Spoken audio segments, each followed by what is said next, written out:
Welcome back to the Deep Dive, the show where we really get into the weeds of complex ideas and, pull out the stuff you can actually use. We really do. We're not about just skimming the surface here. Absolutely not. And today, we are cracking open a true classic, a book that feels almost deceptively simple, but its ideas are, well, they're fundamental. We're talking about The 1-Minute Manager. It's a fantastic source. Yeah. And this deep dive, it's about so much more than just office politics or management theory. It really gets to the core of how humans interact effectively. It does. Our source material follows this young guy, this seeker, really. He's on a quest across the whole corporate world trying to find the Holy Grail. The truly effective leader. Exactly. And what he finds at first is that almost everyone falls into these predictable and frankly failing categories. They're either way too tough or way too nice. And neither one actually works in the long run. Right. And so the big revelation, the real aha moment of his whole journey is when he finally finds the one manager who masters that balance. The one who makes sure that the organization gets its results, but also that the people are thriving, that they feel good about themselves and that they're actually growing. It's an integration that sounds so obvious when you say it out loud, but it's so rare to see it done well. It really is. So our mission today is pretty critical. We're going to systematically unpack the 3 powerful secrets that this manager uses. And these are real mechanisms. They're designed to boost productivity, lower stress, and seriously increase job satisfaction. They're simple, yes, but you're right. Mastering them, it requires a pretty big philosophical shift. The manager in the book quotes Confucius saying, "The essence of knowledge is having it to use it." And that's our goal. We're not just summarizing, we're giving you tools. The usable knowledge. Exactly. So let's dive into the core philosophy and then the specific mechanics of these 3 1-minute secrets. Let's do it. Okay, so let's really unpack that journey the young man took. He starts his search, and he's seeing these 2 sort of polar opposite archetypes of a manager everywhere he looks. And it was disheartening for him, because he kept seeing this fundamental failure in how people were being led. So what was that central division he kept observing? It was that classic tough versus nice split.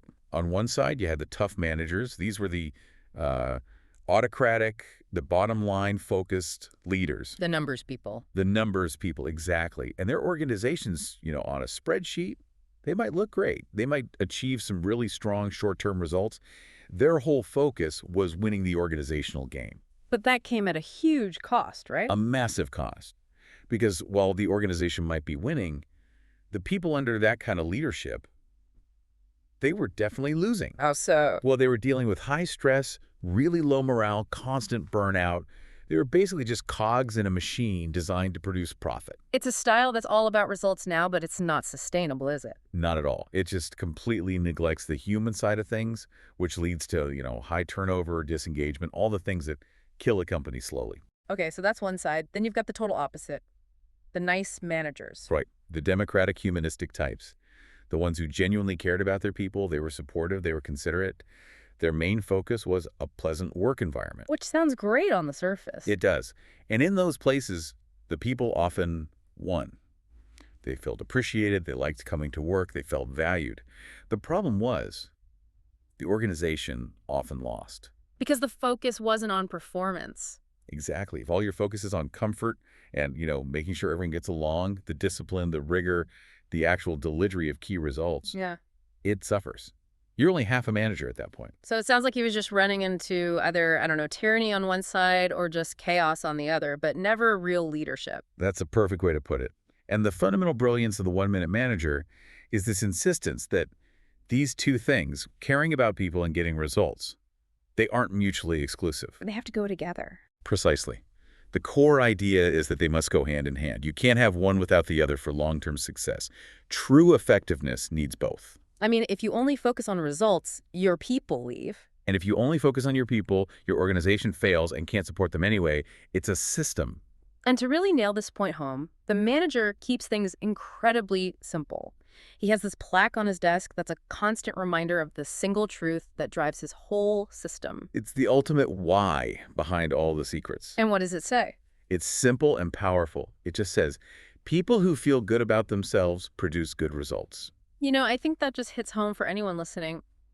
When you feel respected, when you feel competent and confident, You want to do well. It's an intrinsic motivation. And when you feel criticized or ignored, Yeah. you pull back. You disengage. Okay, but here's the challenge. If the whole philosophy is about making people feel good, doesn't that open the door for, like, rewarding mediocrity or letting performance standards slip? That is the essential question, isn't it? Yeah. And the manager addresses it immediately. Feeling good about yourself is a prerequisite, yes, but we have to define good results the right way. It's not just about activity. No. He insists that real productivity isn't just quantity. It's quantity and quality. If you get one at the expense of the other, you are failing the productivity test. He uses that really vivid analogy with cars to drive this point home. He's looking out at traffic and seeing all these foreign cars. Right. And he asks, why? Why did they replace so many American cars? The answer was that the domestic manufacturers completely failed the quality test. They're just churning them out. Absolutely. The American companies were producing quantity, no doubt. They were building cars like crazy, but they neglected the quality that people actually wanted, which led to this long-term failure and loss of the market. I remember that line he mentions from an old ad. If you're going to take out a long-term car loan, don't buy a short-term car. Exactly. And that's his point about management. When a manager only cares about the short-term quantity metrics, the bottom line right now, they're basically building a short-term car. It's going to break down. And it'll cost the organization more in the long run through, turnover, lost customers, all of it. The lesson is so clear. If you want sustainable, high-quality results, you have to invest in the people who deliver them. They are your quality control. Which brings us to the name itself, the 1-minute manager. It sounds a bit like a gimmick, like a time-saving hack. It does, but it's revealed to be deeply symbolic. It's about priority and focus. So the name is symbolic because it suggests that good management isn't actually that complicated. It doesn't need endless meetings and bureaucracy. It just requires focused attention. And the best minute you can possibly spend is the one you invest in your people. And this is where that financial irony really comes into view, isn't it? Oh, it's staggering.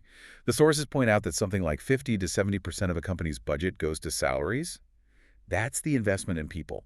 And yet, most companies spend less than 1% of their budget on actually training and developing that talent. It's a totally backward priority. Companies will spend more money maintaining their printers or their office furniture than they do maintaining and developing the people who run the entire operation. Right. If people are truly your greatest asset, like every CEO loves to say, then investing these focused, powerful, 1-minute interventions, it's the most logical, high-leverage thing you can do. So that establishes the foundation. The manager is tough on results, but he's completely supportive of the people who achieve them. And that leads us right into the first secret. With that philosophy set, we can move into the first practical secret. 1-minute goal setting, or OMGS.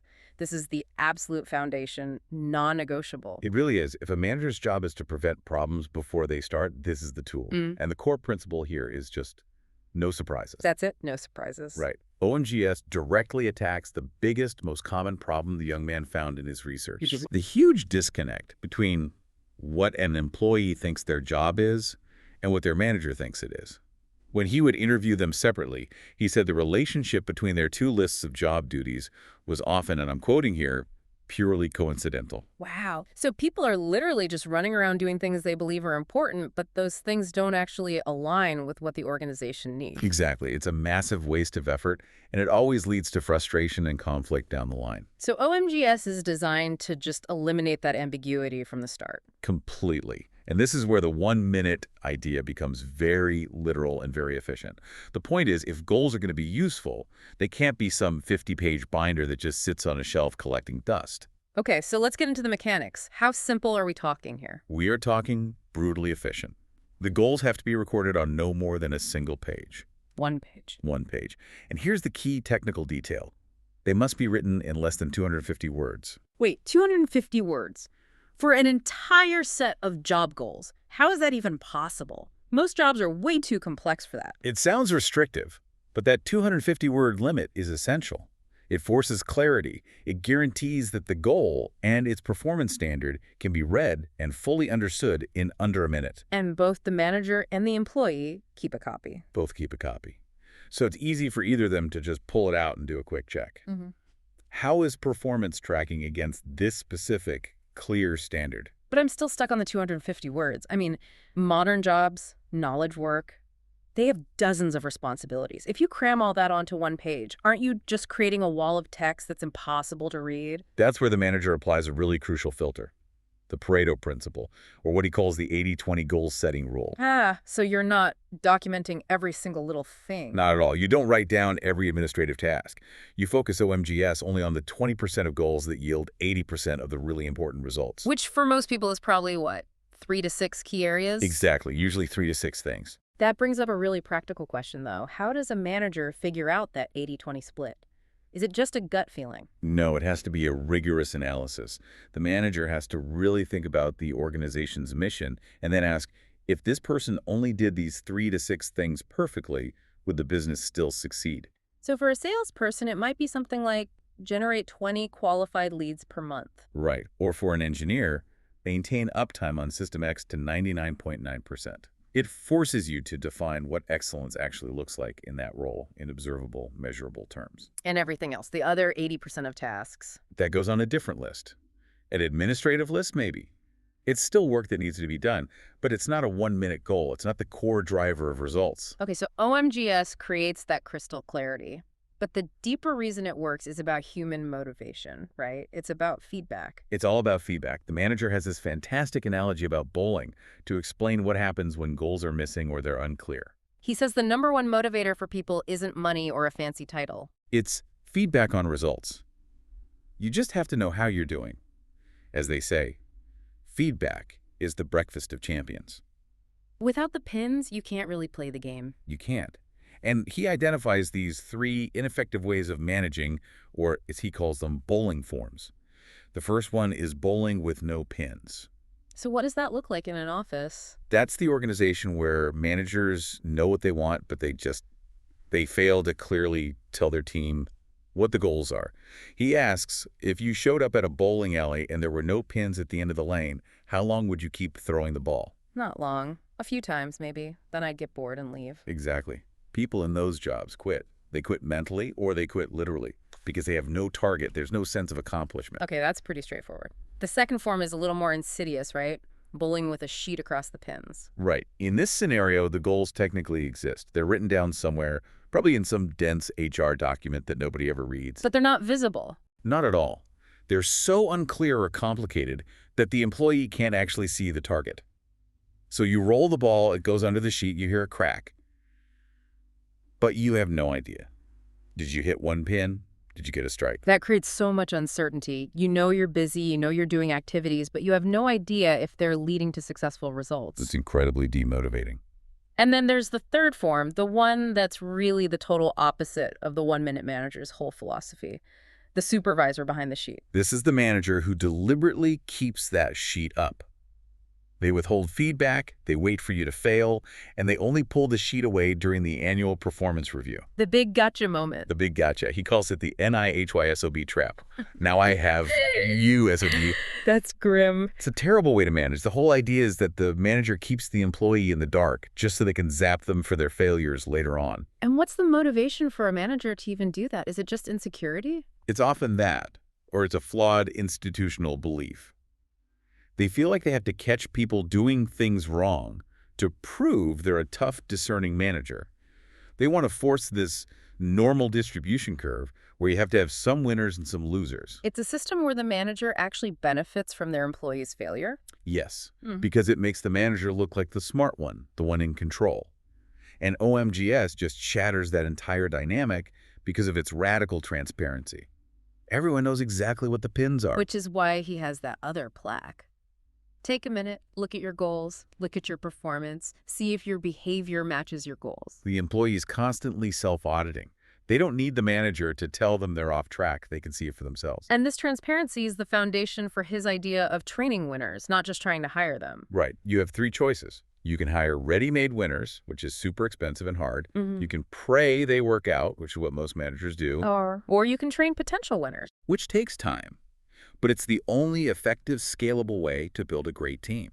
And that training has to start with clarity. We see a perfect example of this in action with the story about Trinell, one of his subordinates. It's a masterclass in coaching.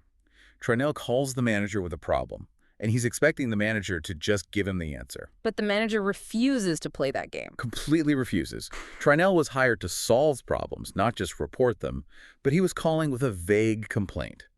So the manager forces him to define the problem in observable, measurable behavioral terms. He has to state what is happening right now versus what the goal says should be happening. What is that specific, observable gap? Exactly.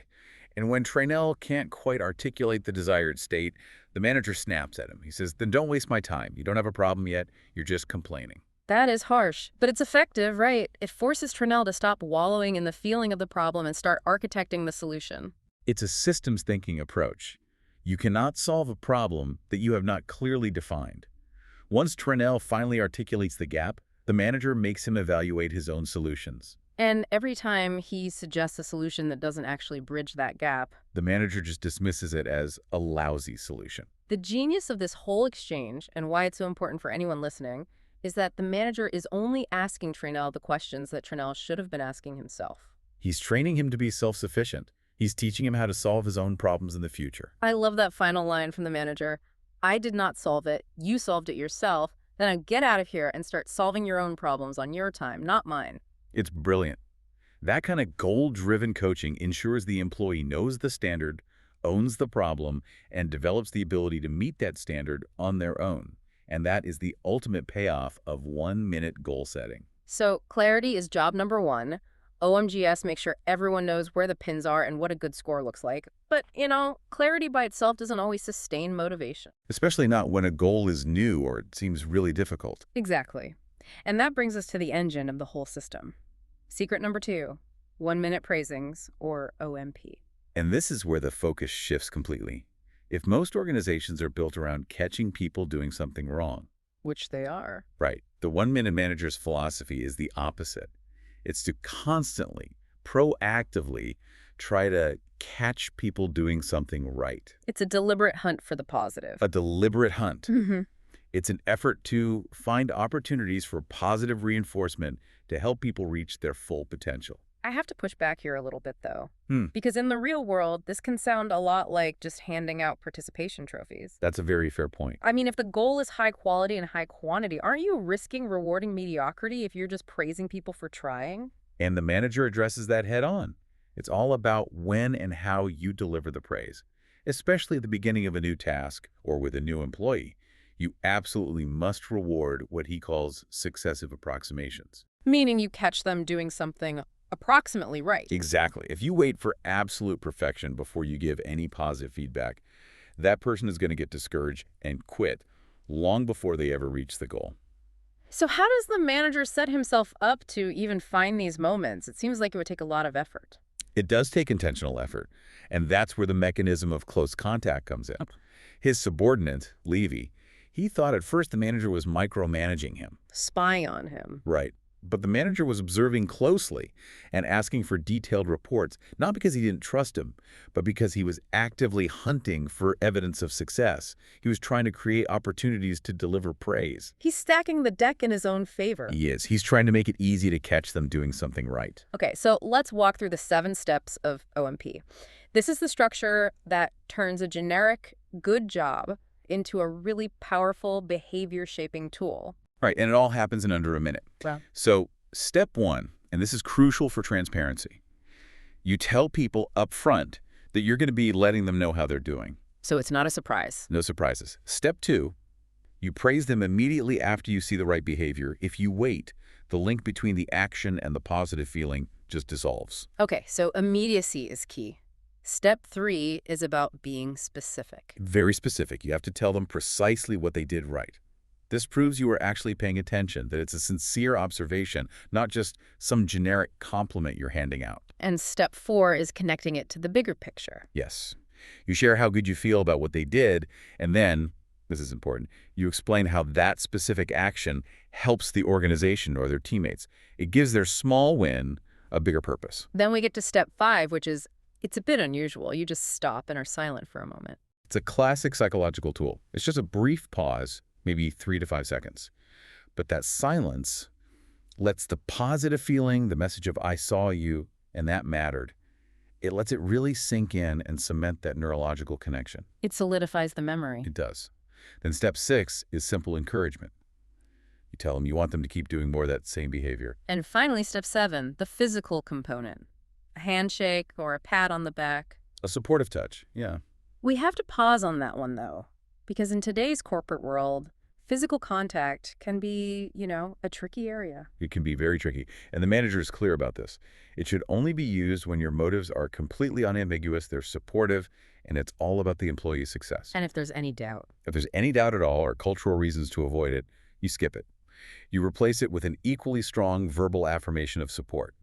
Or, in a remote world, this translates to an immediate, personalized video message or a quick call, something that conveys that genuine enthusiasm. Got it. So this whole cycle, immediate, specific, positive feedback, it shapes behavior really quickly. And the manager uses those classic animal analogies from behavioral science to explain why. Right. The idea of rewarding successive approximations is easiest to see with the pigeon example. Okay, lay it out for us. If you put a pigeon in a box and you wait for it to do the full, final, complex task like, say, run to a specific corner and press a lever, it will never happen. The pigeon will probably starve to death before it figures it out. So you have to start smaller. Much smaller. Yeah. You start by just drawing a line on the floor. The moment the pigeon steps over that line, bang, it gets a food pellet. You're rewarding the tiniest first step in the right direction. And then you just keep moving the line. Exactly. Once that first behavior is learned, you move the goalposts a little bit. You shape the behavior step by step. If you wait for perfection, the subject starves. Or, in the office, the employee just quits out of pure frustration. The whale example is even more powerful, I think, just because of the sheer scale of it. How do you get a whale to jump over a rope? Well, you don't start with a rope 10 feet in the air. You start with the rope where the whale already is, at the bottom of the pool. And every time it swings over it. It gets fed. You're rewarding its existing basic behavior. Then you raise the rope an inch. If it swims under, no food. If it swims over, it gets food. And you just gradually raise it higher and higher until eventually it's leaping out of the water. What's so fascinating about that is the whale doesn't even need to understand the ultimate goal. It just needs to understand that a specific action gets a reward right now. Precisely. And we do this so naturally with our own kids, don't we? We don't wait for a child to walk perfectly across a room before we get excited. We cheer for the first wobble. We celebrate the first uncertain step, or the first time they say Weiler instead of water. Yes, because we are instinctively reinforcing the approximation of the right behavior. And the manager's point is that we somehow forget this totally natural learning process when we're dealing with adults at work. We completely forget. Instead of shaping behavior with praise, managers default to what he calls the leave-alone zap style. They just assume competency and then only step in to punish failure. OMP is the antidote to that. It's the total antidote. Yeah. And the long-term payoff is huge. It leads to self-reinforcement. By constantly catching people doing things right, the manager's actually teaching them to catch and praise themselves. Right, Levy mentioned that. He said he started catching himself doing things right, which kept him going even when the manager wasn't around. And when your employee becomes their own best coach and motivator, well, you successfully trained a high performer and you freed up a ton of your own time. Which is a huge theme we'll get to later. But first, we have to talk about the flip side of praise. The tough part. We now have to move to the third and I think the most delicate secret of all, the 1-minute reprimand, or OMR. This is definitely the tough part of the tough and nice philosophy. But it's applied with just surgical precision. It's not a blanket tool, is it? Not at all. And this is critical. The OMR is reserved for very specific situations. It is only for experienced people, people who already know how to do the job well, who have clear goals, who have been praised, but they make a significant mistake. And the purpose is twofold. Yes. The goal is, 1, to eliminate the negative behavior, and 2, and this is the most important part, to keep the person and their self-esteem completely intact. And timing here is everything. It has to be immediate. It's non-negotiable. The manager warns against this practice he calls gunny sacking. What's that? It's when you store up all your resentments, you see a small mistake on Monday, another on Wednesday, you just stuff them in this psychological gunny sack, and then a month later, you dump the entire heavy load on the person all at once. And they just feel ambushed, personally attacked. They can't even process the feedback at that point. You can't. By intervening immediately, the manager deals with one specific behavior at a time.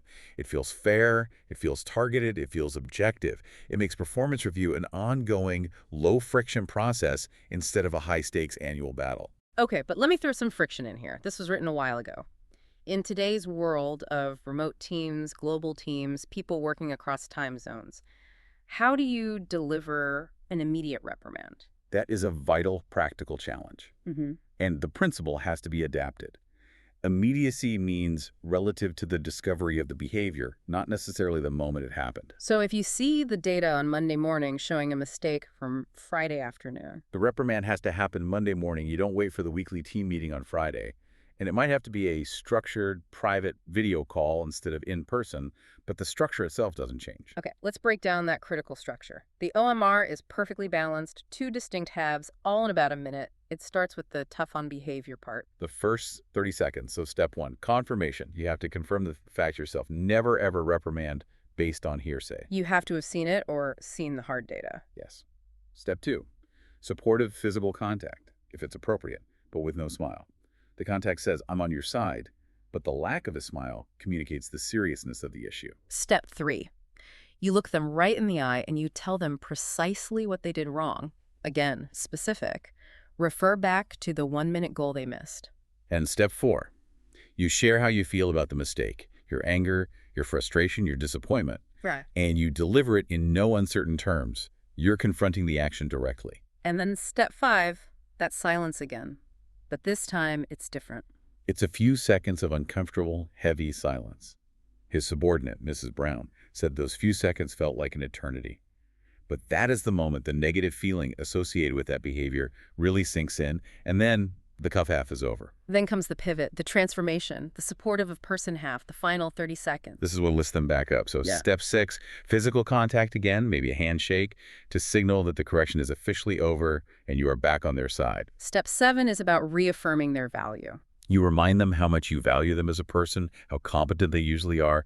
You bring up their history of successes. And step 8, this feels like the absolute core of it. It is. You reaffirm that the reprimand was about their specific performance in this one situation. It was not, and is not, about their worth as a person. And if their sense of self-worth isn't threatened, they don't have to get defensive. They can just focus on fixing the behavior. They can actually hear the feedback. And finally, step 9. When the reprimand is over, it is over. You don't hold a grudge, you don't bring it up again, the slate is clean, and you move forward looking for opportunities to praise them again. This whole tough on the behavior, supportive of the person structure, it's not new, is it? He references some surprisingly ancient wisdom. Right, the story of the emperor and the prime minister in ancient China, it's a perfect illustration of the dangers of being a polarized manager. So the emperor was the nice guy. Only kind, only generous. He did all the rewarding. The prime minister had to do all the necessary punishing and discipline. And the result was, when the emperor asked for something, people might do it, they might not. But when the prime minister spoke, Things happened immediately. so then they switched roles. The emperor decided he needed to be tough. And within a month, he was violently overthrown.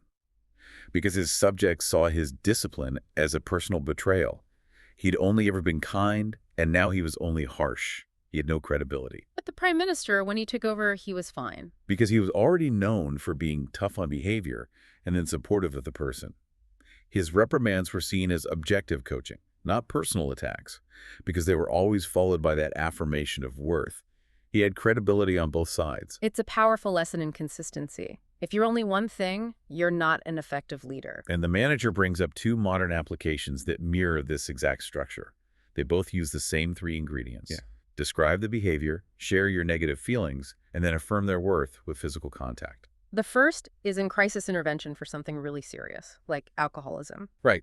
The family is taught to gather, describe specific drinking incidents they witnessed, express how those actions made them feel, scared, angry, sad, and then touch the person and affirm their unconditional love and worth. And the second is with family psychiatry and children. Same formula. Parents are told to touch the child, state exactly what they did wrong and how it made the parent feel, use that moment of silence, and then hug them and reaffirm how much they're loved and valued. So whether it's an executive, an addict, or a child, the core psychological principle is identical. It is.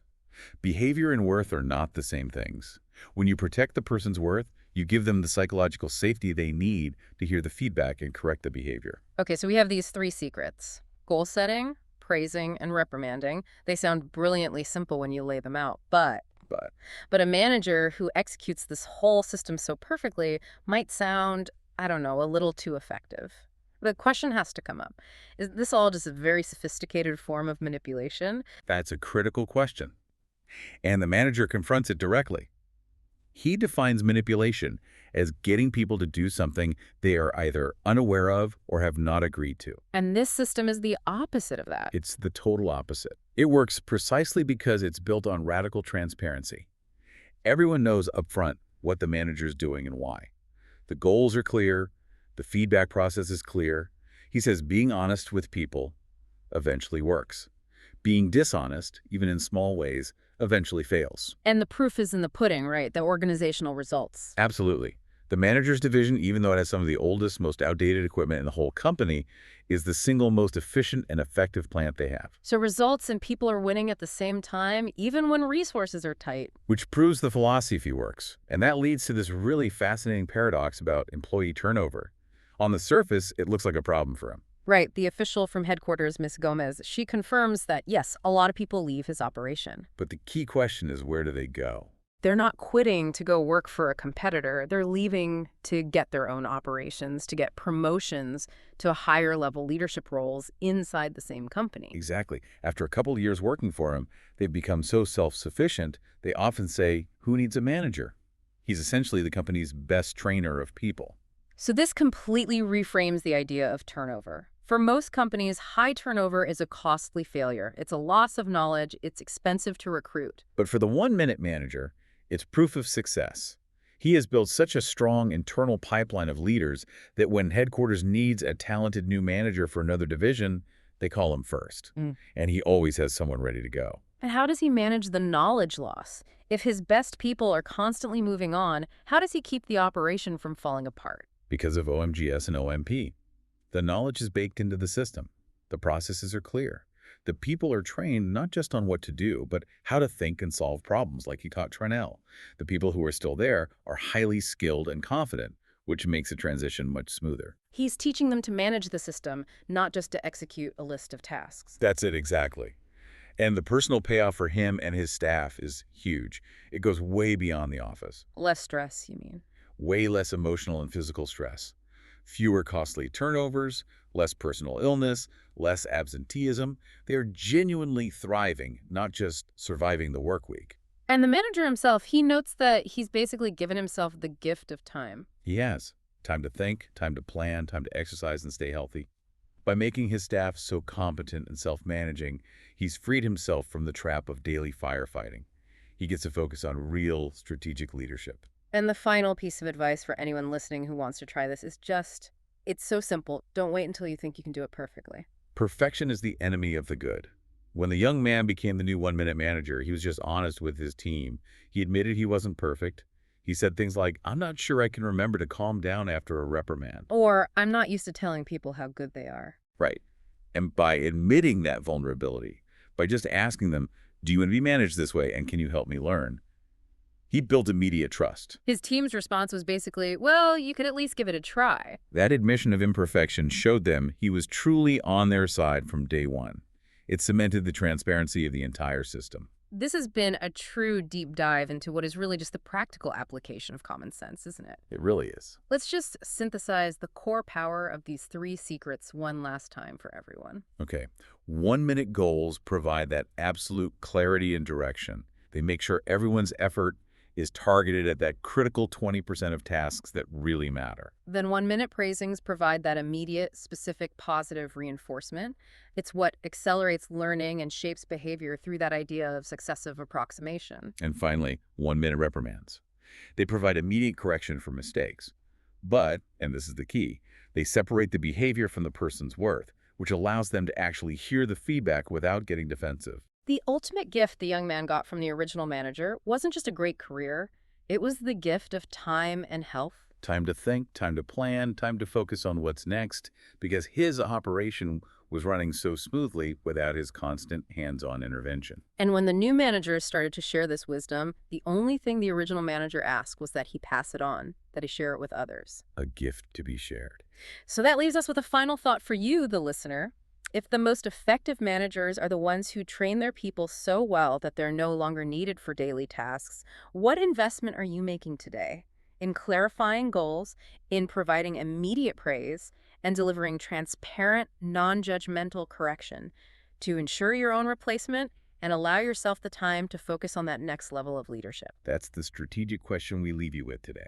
It's the ultimate test of effective management. Until our next deep dive, stay informed and think deep.